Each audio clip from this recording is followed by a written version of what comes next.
होता है एक फॉगी एरिया से, जहाँ एस यानी हमारा हीरो बोलता है चलो पिकाचू हमें वहाँ जाना है। जब वो ऊपर चढ़ते हैं तो एक पत्थर टूटता है जो दिखाता है कि वो जगह काफी ज्यादा खतरनाक है। ये देखकर एस थोड़ा डर जाता है पर वो हार नहीं मानता। एक पोर्टल खुलता है और दो लेजेंडरी पोकेमॉन वहाँ से बाहर आते हैं जिनका एस नाम लेता है सोलगैलियो और लूनाला। वो दोनों पोकेमॉन एस के पास आते हैं। एस बोलता है मैं समझ सकता हूँ, मैं प्रॉमिस करता हूँ सोलगैलियो और लूनाला। एक तेज वाइल्ड लाइट चमकती है और दोनों पोकेमॉन मर जाते हैं और एक नया पोकेमॉन बनता है। और दूसरी तरफ ग्रेडोन का नया पोकेमॉन बहुत ज्यादा शोर मचा रहा होता है। ग्रेडोन उसे शांत करने की कोशिश करता है। ग्रेडोन उसे रोकते हुए बोलता है तुम बाहर नहीं जा सकते, बाहर बहुत ज्यादा खतरा है और अगर अभी तुम बाहर गए तो तुम्हें लोग देख लेंगे और जो कि मैं नहीं चाहता। और जो ग्रेडोन का नया पोकेमॉन था वो शांत हो जाता है। फिर ग्रेडोन बोलता है फिर चालू होता है पोकेमॉन सन एंड मून का अल्ट्रा एडवेंचर का इंट्रो और इस एपिसोड का नाम होता है अ ड्रीम एनकाउंटर। अगले सीन में हमें दिखाया जाता है प्रोफेसर कुकी का घर, जहाँ पर एस सो रहा होता है और रोटम उसे उठाने की कोशिश कर रहा है पर एस हमेशा की तरह बिल्कुल गहरी नींद में सोया है। रोटम हार मान जाता है और वो रॉलेट को उठाने की कोशिश करता है। रॉलेट उठता तो है पर वो फिर सो जाता है और अब लैकन रॉक एस को उठाने की कोशिश करता है पर एस फिर भी नहीं उठता। इतना सोना तो एस के लिए बिल्कुल नॉर्मल है। ये सब देखकर लिटो में गुस्सा आता है। वो एस के ऊपर चढ़ता है और डबल स्लैम अटैक कर देता है। ये काम कर जाता है और एस उठ जाता है। रोटम बोलता है एस तुम स्कूल के लिए काफी ज्यादा लेट हो चुके, जल्दी कपड़े पहनो। एस थोड़ा गुस्से से होकर बोलता है तुम्हें जो प्यार छूटना चाहिए था, देखो तुमने मेरे चेहरे की क्या हालत कर दी। रोटम बोलता है हमने सब कुछ ट्राई किया, बस ये काम आया। और जब एस नीचे आता है तो वो सोचता है कि आज का सपना कुछ अलग था और मैंने ऐसा सपना आज तक कभी नहीं देखा और ये सपना काफी ज्यादा असली लग रहा था। इसके बाद पिकाचू की लंबी जंप मारता है और अगले सीन में दिखाया जाता है कि पिकाचू खाना खा रहा है जिसके सर पे बैंडेज है। उसके सर पे बैंडेज है मतलब वो जोश में सिर के बल गिर गया। और जब सभी लोग खाना खा रहे होते हैं तो प्रोफेसर उन्हें देख रहे होते हैं। तो एस पूछता है आपको कुछ चाहिए प्रोफेसर? प्रोफेसर कुकू कहते हैं नहीं मुझे कुछ नहीं चाहिए, मैं देखकर काफी ज्यादा खुश हूँ कि तुम सब एक साथ खाना खा रहे हो शांति से। रोटम बोलते हैं मुझे ब्रेकफास्ट चाहिए। उसका ब्रेकफास्ट होता है टीवी की इन्फॉर्मेशन। टीवी चालू होते ही न्यूज में दिखाया जाता है प्रोफेसर बर्नेट को women of the year award मिला है। और ये देखकर एस बोलता है प्रोफेसर बर्नेट काफी ज्यादा मजे कर रही है पोकेमॉन्स के साथ। और ये न्यूज प्रोफेसर कुकू बिल्कुल ध्यान से देख रहे थे। और ये देखकर एस पूछता है प्रोफेसर आप इन्हें जानते हो? प्रोफेसर कुकू बताते हैं कि बर्नेट एक रिसर्चर है और 15 साल में पहली बार किसी साइंटिस्ट को ये अवार्ड मिला है। जो न्यूज टीवी पर आ रही थी प्रोफेसर कुकू इससे एग्री करते हुए बोलते हैं हाँ ये काफी अच्छी रिसर्चर है। रोटम पूछता है कि ये किस चीज की रिसर्च करती है? प्रोफेसर कुकी बोलते हैं ये रिसर्च करती हैं अल्ट्रा वर्महोल्स की। अब एस पूछता है अब इसका क्या मतलब है? अब इस पे ध्यान मत दो, मैं तो सही टाइम पे बता दूंगा। और फिर सीन शिफ्ट होता है अल्ट्रा ऑफ द सन पे, जहाँ पर बर्नेट और उनकी टीम होती है। और बर्नेट बोलती है मैं यहाँ कितनी बार भी आऊँ, यहाँ से जानकारी खत्म नहीं होती। बर्नेट अपनी टीम से कहती है तुमने ये जगह पहचानी? टीम में से लड़की बोलती है हाँ ये वही जगह है जो मेरे पापा बताया करते थे, जहाँ पर अलग गार्डियंस और अल्ट्रा बीस्ट पोकेमॉन की बैटल हुई थी। और मेरे पापा ने तो मुझे ये बताया कि उनकी बैटल की वजह से अलग अलग एंड में बहुत ज्यादा तारीफ मची थी इस टाइम पर। और उनकी टीम में से एक लड़की बोलती है तुमने इन बिल्डिंग के डिजाइन को देखा, ये सन और मून को दर्शाते हैं और इनके बारे में जानने के लिए मुझसे रुका नहीं जा रहा, चलो अभी चलते हैं। और इसके बाद में दिखाया जाता है टीम का चौथा मेंबर जो कहता है किसी ने अल्ट्रा बीस्ट पोकेमॉन्स का ऑरा फील किया कल रात को? बर्नेट कहती है हाँ फील तो किया था पर वो जल्दी खत्म हो गया था। और वो कहता है ये मशीन आपने बनाई है, शायद ये मशीन काम नहीं कर रही हो, ये कोई सही रीजन नहीं है और तुम मशीन पे दोष नहीं दे सकते ऐसे, शायद तुम जलते हो बर्नेट की कामयाबी से। बर्नेट कहती है कौन तेरे का एडवेंचर है? सब सहमत होते हैं, बस वो साइंटिस्ट होता है वो सहमत नहीं होता। वो कहता है ये सब बच्चों की हरकतें, एडवेंचर पे जाना, यहाँ जाना वहाँ जाना, ये तुम्हारे अलग सोचले हैं और अब तुम बच्चे नहीं हो जो ये सब चीजें करो। और यही बातें चल रही होती टीम में। और तभी रेडार में अल्ट्रा बीस्ट पोकेमॉन्स का सिग्नल आता है, वो इसे इग्नोर कर देता है, ये सोचता है कि मशीन खराब है।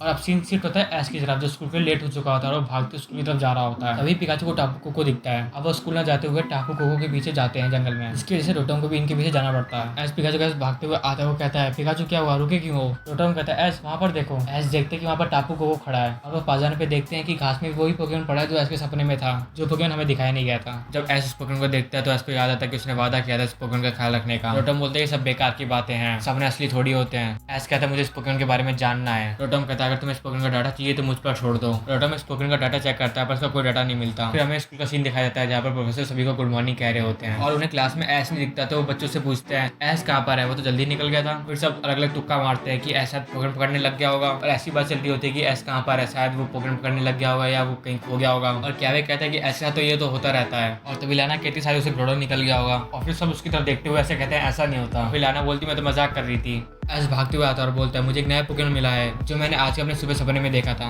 और फिर वो प्रोफेसर को अपनी कहानी बताती कि वो ऐसा था, वो ऐसा था, वो वहाँ मिला, वो वहाँ मिला। कोई कहता है कि तुम शांत हो जाओ, वो पोकेमॉन कहाँ है? ऐसे अपना बैग दिखाता और कहता है ये रहा पोकेमॉन। और फिर सब लोग उस पोकेमॉन को घूरते रहते हैं। पोकेमॉन बैग से बाहर निकलता है और सब उसे देखते हुए कहते हैं ये कितना क्यूट है। लिली अपनी बुक चेक करते हुए वो कहती है कि इस पोकेमॉन के बारे में इस बुक में भी नहीं लिखा। प्रिंसिपल आते हैं और वो कहते हैं इस पोकेमॉन के बारे में तो मुझे भी नहीं पता, ये मेरे लिए भी नया है। क्या वे कहता है एस तुमने एक बड़ी डिस्कवरी कर दी। और सब डिसाइड करते हैं कि इस पोकेमॉन के बारे में जांच होनी चाहिए और पता लगाना चाहिए कि इस बारे में हम क्या क्या जान सकते हैं। लिली कहती है इसका नाम नेबुला होना चाहिए क्योंकि नीला है और इसका नाम शॉर्ट में हम नेबी कर सकते हैं। एस बोलता है नेबी यानी तारे, ये बिल्कुल सही है। सोफिक्लिस कहता है मैंने सोचा इसका नाम पर्पल कॉटन कैंडी रखें पर इसका नाम नेबी भी ठीक है। नेबुला के नाम से एग्री करते हैं और तभी नेबुला यानी नेबी रोने लगता है और सब परेशान हो जाते हैं उससे। और ये रहा इस एपिसोड का क्विज जिसका आंसर ठीक होगा कमेंट में पिन कर दिया जाएगा और वीडियो में मेंशन भी हो जाएगा। तो जल्दी कमेंट कर दो उस पोकेमॉन का नाम। उसके बाद ऐसे इसे चुप कराने की कोशिश करता है। ऐसे नेबी चुप नहीं होता। ऐसे बोलता है क्या वे तुम संभालो और वो वहां से चला जाता है। क्या वे बिल्कुल शौक में वो कहता है अब मैं क्या करूँ। नेबी क्या वे के हाथ में आती है और जोर जोर से रोने लगता है। क्या वे नेबी को मेलो के हाथ में देता है और वहां से निकल जाता है। मेलो नेबी को शांत करा देती है। चीनी एक सूट सेंड छोड़ती है जिससे रालोट के पास आ जाता है और रालोट के पास आते ही चीनी से एक हिट मारती है वो दूर चला जाता है। और ये देखकर नेबी काफी जोर से हंसने लगता है। ऐस बोलता है अभी ये नेबी रो रहा था और अभी हंस रहा है तो बिल्कुल बच्चे जैसा है। प्रोफेसर कुकुई कहते हैं चलो देखते हैं ये क्या खाता है और फिर सभी तरह का पोकेमॉन फूड वहाँ लाया जाता है पर नेबी को कुछ पसंद नहीं आता और फिर सभी नेबी के लिए अलग तरह का फूड लाते हैं। ये सब नेबी को कुछ खाने की कोशिश करते हैं पर नेबी कुछ भी नहीं खाता और इनमें से क्या कुछ ज्यादा ही दुखी था। और तभी सोफोक्लिस स्टार से भी कैंडी लाता है और उसे नेबी को देता है। नेबी ये देखकर कविता खुश होता है और उसे कैंडी को खाने लग जाता है। और तभी प्रोफेसर कहते हैं इसे यहाँ रुकने के लिए सिर्फ स्टार से भी कैंडी की जरूरत है। सोफोक्लिस कहते हैं मुझे सुपर मार्केट पता है जहाँ से कैंडी मिल जाएंगी। फिर हमें दिखाया जाता है बंट के हेडक्वार्टर जहाँ पे वो बोल रही होती है मिले मिले आइलैंड से अल्ट्रा बीच पोकेमॉन का और फील हो रहा है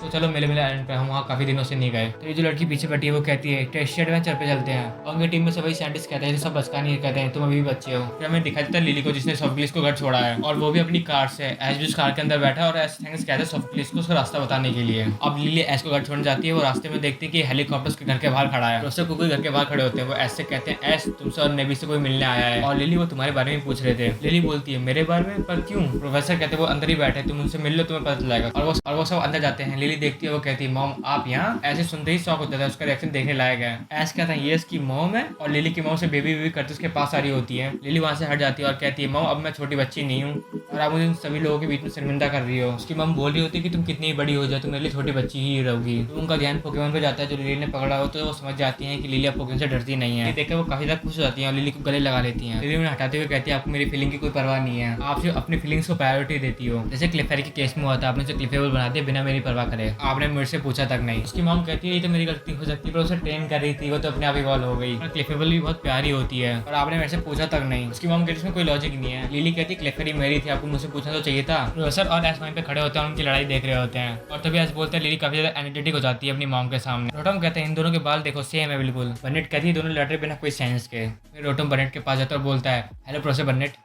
बनेट कहते हैं अच्छा तुम वही रोटम हो जिसने पोकेडेक्स का रूप ले लिया और मैं काफी तक खुश हूँ कि तुम्हें मेरा नाम याद अब तक। प्रोफेसर कहते हैं चलो इंट्रोडक्शन करवाता हूँ मैं तुम्हें इनसे। ये है बनेट एज फाउंडेशन की रिसर्चर। ये है लूसी मैन फाउंडेशन की प्रेसिडेंट और लिली की मॉम। सबसे मिलकर खुशी हुई और ये है मेरी टीम जिनके बिना ये फाउंडेशन अधूरी है। ये है विक और ये फावा। विक कहती है हेलो मैं हूँ फाउंडेशन की वाइस चीफ। फावा कहता है मैं हूँ ब्रांच। लूसी मैन कहती है कभी जल्दी हो रहा है पर तुम मुझे नेबी से मिला सकते हो। फिर एस नेबी को उनको दिखाता है अच्छा ये है नेबी अल्ट्रा बीस्ट पोकेमॉन। बोलता है अल्ट्रा बीस्ट पोकेमॉन वो क्या होता है। बनेट कहती है स्क्रीन पर देखो। एस कहता है ये तो टापू कोको है। बनेट टापू कोको और अलोरा गार्डन को स्क्रीन पर दिखाती है और कहती है कि एक बार इनकी लड़ाई हुई थी जिसमें बहुत ज्यादा तबाही मची थी और जो इनकी बैटल हुई थी वो काफी ज्यादा भयानक थी। लिली कहती है मैंने इनके बारे में बुक में पढ़ा है शायद इन्हें अल्ट्रा बीस्ट कहते हैं। ये सुन के लूसी मैन काफी ज्यादा खुश हो जाती है और कहती है मेरी बेटी कितनी समझदार है और कितनी ज्यादा पढ़ती है ऐसे तो उसको टॉप करेगी और गले लगा लेती है। और वो कहती है इसे स्कूल भेजने का फैसला मेरा बिल्कुल सही था। उन्हें मना करते हुए कहती है तो मेरी खुद की मर्जी थी स्कूल जाना। फिर एस पूछता है यानी इसका मतलब नेबी भी अल्ट्रा बीस्ट पोकेमॉन है। अभी बनेट कहती है इसका ऑरा काफी ज्यादा सिमिलर है अल्ट्रा बीस्ट पोकेमॉन से। और फिर फाबा कहता है हाँ ये अल्ट्रा बीस्ट पोकेमॉन हो सकता है। अब विक को इशारा करता है। फिर विक कंप्यूटर में दिखाती है कि आखिर इसका और यहाँ से फील हुआ था। फाबा कुछ बताने वाला होता तभी एस कहता है तो वही जगह जो मैंने अपने सपने में देखी थी और मैंने इस जगह पे सोलगैली और लूनाला को देखा था। तो तभी नेबी को दिखाया जाता है और फिर प्रोफेसर बोलते हैं सोलगैली हो और फिर बनेट बोलते हैं लूनाला। फिर कहती है लूसी मैन आप कुछ बोलना चाहोगी। लूसी मैन कहती है ये नाम तो मेरे पूर्वजों ने सुना था और ये नाम मैंने आज तुमसे सुना। फाबा कहता है ये सब सपना है इसलिए ज्यादा ध्यान मत दो। लूसी मैन कहती है एस इसे हम अपने साथ ले जाएंगे और तुम्हारा कभी भी मन हो तो उससे मिलने आ सकते हो तुम हमारे फाउंडेशन में। कहती है हम इसका अच्छे से ख्याल रखेंगे। एस कहता है मैं सोलगैली और लूनाला से वादा कहता कि मैं नेबी का ख्याल रखूंगा मैं नेबी को किसी और के हाथों में नहीं दे सकता। और फाबा कहता है ए बच्चे अल्ट्रा बीस्ट पोकेमॉन तुम इसे नहीं संभाल पाओगे अपने नाजुक कंधों पर। लूसी मैन उसे रोकती है। लिली कहती है एस कमजोर नहीं है उसका जेड क्रिस्टल और जी रिंग है जो टापू कोको ने खुद दिया था। ये सुन के काफी ज्यादा खुश हो जाती है। उसने कहा टापू कोको ने दिया। बनेट ये सुन के इंप्रेस हो जाती है। वो कहती है प्रोफेसर ये सच है। प्रोफेसर कोको ही कहते हैं हाँ ये सच है सभी ट्रेनों से काफी ज्यादा अलग है। एस ने 2 ग्रैंड टेस्ट को साइंस से क्लियर कर लिया। लूसी मैन बोलती है मैं तुमसे काफी ज्यादा इंप्रेस हूँ एस तुम नेबी का ख्याल रख सकते हो। बाबा कहता है तुम ऐसा नहीं कर सकती लूसी मैन। लूसी मैन कहती है अगर मैं सच कहूँ तो मुझे जानना है कि तुम्हें सोलगैली लूनाला ने क्यों कहा नेबी का ख्याल रखने को। एस में किसी भी तरह की हेल्प चाहिए तुम हमें बता सकते हो। एस कहता है बिल्कुल। इन्हीं बातों के बीच नेबी सो जाता है। रोटम कहता है जैसा अल्ट्रा बीस्ट हो सकता है क्योंकि दिन भर सोता रहता है। नेबी सच में अल्ट्रा बीस्ट पोकेमॉन है ये तो जब वो उठेगा तब बताएगा अब तक जर्नी चलती रहेगी।